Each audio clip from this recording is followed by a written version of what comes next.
Hey guys, this is week 51 Project Life, and this week was a real challenge.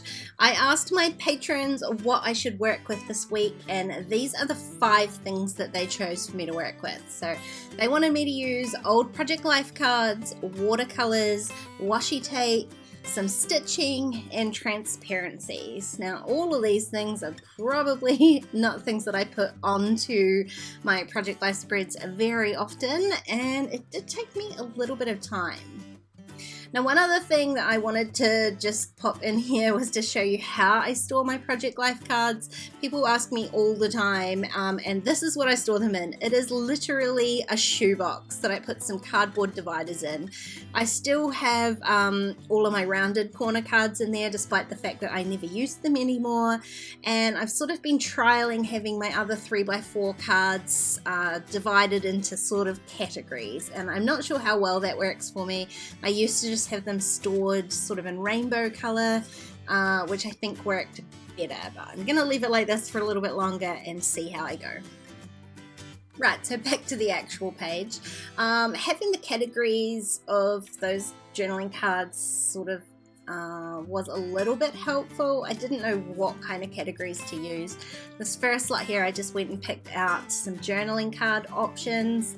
I think the hardest thing for me with having all of those cards available is just too much choice. It's why I much prefer working with a kit or with some sort of limitation. When I've got an entire box full of cards to work with like that, it takes me so much longer to pick anything out. And I struggled even to find sort of a color scheme that was going to work with this week. These are all sort of mid-December photos and they're quite Christmassy. I think the color scheme ends up being kind of red and teal, which was like my Christmas colors, which is fine, except I'm a little bit over those at the moment. So I was trying to steer this away from that as much as I can. So until I got things a little bit more settled, I was pulling out sort of multiple options for each slot, just so that I had some sort of narrowed choice as I went through. I mean, you can see here I've got more. These are kind of more just the patterned paper cards, and I've got more than I can even hold in one handful. So it was way too much to make a choice with. The photo of Lily was easy. My little animal category has very few cards in it, so I did pick out this one here. It's kind of teal, which I know I was trying to go against, but it worked for the Lily photo. And a kind of because I've got the teal and because I love teal and pink, that was sort of my next go-to for the other 3x4 slot, was sort of to have some sort of pink card, and I kind of went for the brighter tartany kind of card here, just to give a bit more pop to that side of the page, because the brighter red is on the right hand side, so I figured that would sort of tie it in a little bit. The other hard thing that I found working with this week was transparencies. I don't use transparencies a lot, and I think I only end up really using one because it was a little bit difficult to make them work. Probably in this particular spread, if I had a spread that had less photos in it and needed a bit more filler cards, the transparencies probably would have worked nicely, but as it is, I pulled out a couple that might work. I was thinking the one at the top would work for a title card. I could pop something, just a pattern card maybe in behind there, and then put my alphas for the week on top. All of that sort of layering would have worked really nicely. And down here at the bottom, I pulled out this darker card. I didn't think I would end up with like a black card like that, but it works kind of to balance the whole thing out, especially because it is so graphic and bold. It does help to balance out the busyness of the spread. So you can see me, I didn't realize until I've been through all of this, but there were some transparencies sort of intermingled into these journaling cards. I have remedied that now. And so I'm sort of trying to work out whether I can use parts of them as I go. So like I said, I'm just pulling out options. I'm not committing to anything really at this point. The Brandy Kincaid card down there were just better together with the Avo and Toast. I really loved. I pulled it out even though I'm not going to be able to use it as a card, but I thought it worked really nicely for the photo of me and my friend. And I haven't decided yet, but I was thinking I might use the sentiment instead of the whole card. So here I go using a transparency. I've trimmed that one down to 3x4. It was sort of designed, I had this for a long time from Studio Calico. It's designed as a single 4x6, but it's got two 3x4 designs on it. So I used one of those and glued my photo to the front, and then used the photo to hide the glue of the acetate.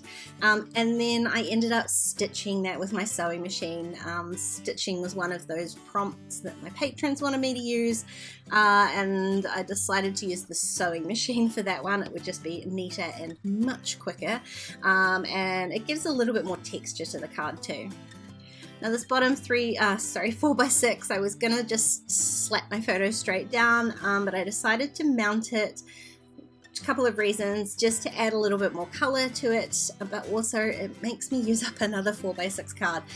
Just trying to use more of my stash, not worry so much about hoarding all of those pretty things.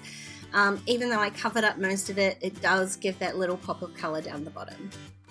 So here's what I was talking about. I braved it again, going with the not hoarding thing. As much as I loved the card and I loved the Avo and Toast little characters, and I have it for breakfast all the time, so it would have been perfect, but I decided to use the sentiment that worked. I stuck that straight down onto my photo and then realized, I should have added something behind it, just added a little bit of extra color, a little bit of extra layering. I wondered about using another journal card, but then I thought, no wait, I'm supposed to be using washi tape too, so I wondered whether I could peel this up and just stick the washi tape underneath it, and I couldn't peel it up enough, so I did have to peel it off, and you can see it does sort of leave quite a lot of residue onto the photo, but it all gets covered up again anyway, so I'm just going to re-glue that back down onto my photo. I had to add the washi tape onto the photo because the back of that card is quite destroyed now. There's a little bit of texture from where I peeled it off, but it's fine. Now it was at this point that I realized I'm not going to have much in the way of like embellishments this week. I've got no stickers, I've got no enamel dots, no tiny words. So I went back through my stash of cards to see if I could find cards with sentiments that I could use to cut apart and use as embellishments. So back through those cards again, pulled out a few that I thought I could use, and I don't end up using hardly any of them. So this one here, I had found the best friend card, and I loved the sentiment. I thought they would work really nicely with the photo of Lil.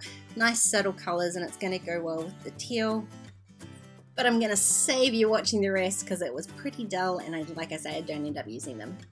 So as far as this one goes, I'm just going to trim out the best friend piece. It's a kind of a waste of that card. It's got a really cute dog at the bottom of it, but I mean, it's just as much of a waste to have it sitting in my basket never being used. So I'm just trying to embrace using the supplies rather than keeping them as they are.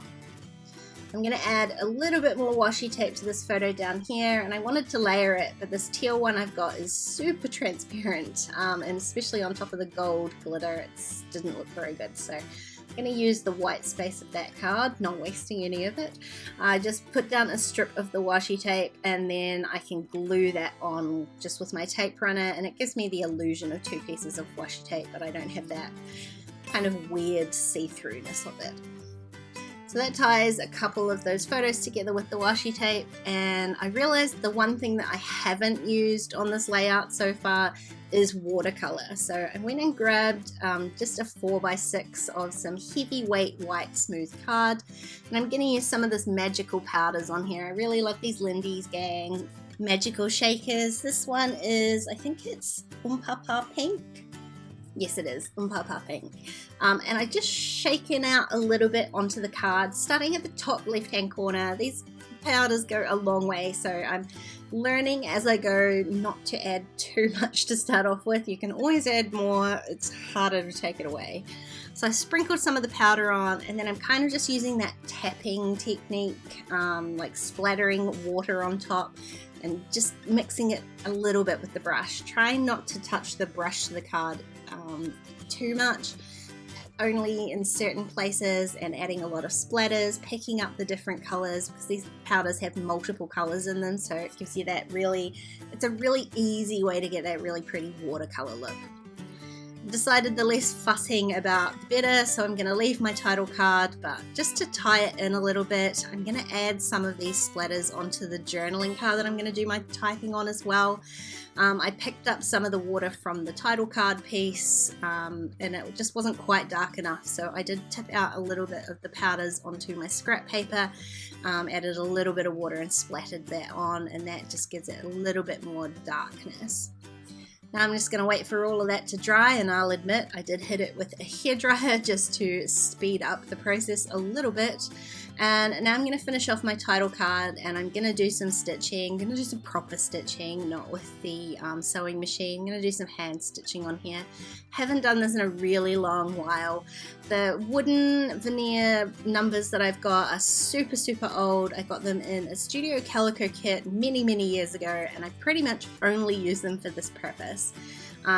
Haven't done it for a long time, but I do love how this looks. So I've just really lightly drawn around them in pencil, and then I'm just using a drawing pin just to poke some holes through my card with my little punching mat underneath, and then I can lightly erase the pencil lines.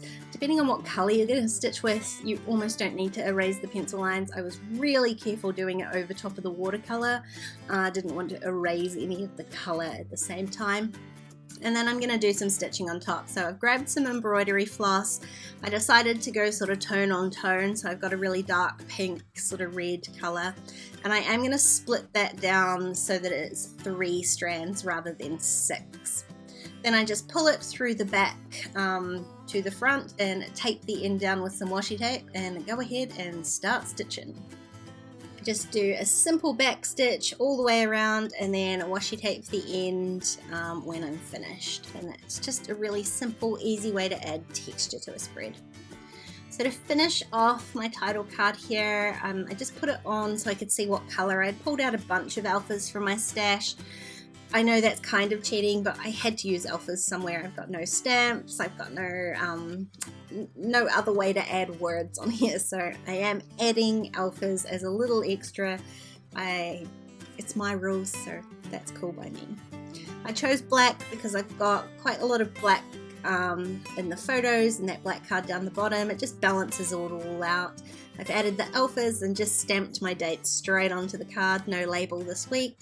And I decided, since I had pulled out these other alphas, I might as well use them. So I'm going to add, in a couple of places, I'm going to add a little sentiment with these Dear Lizzie alphas under that photo there. And these are the Citrus Twist alphas from this month. Love them, little foam alphas. And I'm going to add a title to this card down the bottom here. This was actually like the leftovers from a gingerbread latte, and I just thought it was hilarious that when I finished drinking it, there were all these little corpses at the bottom of my cup. It was quite tragic.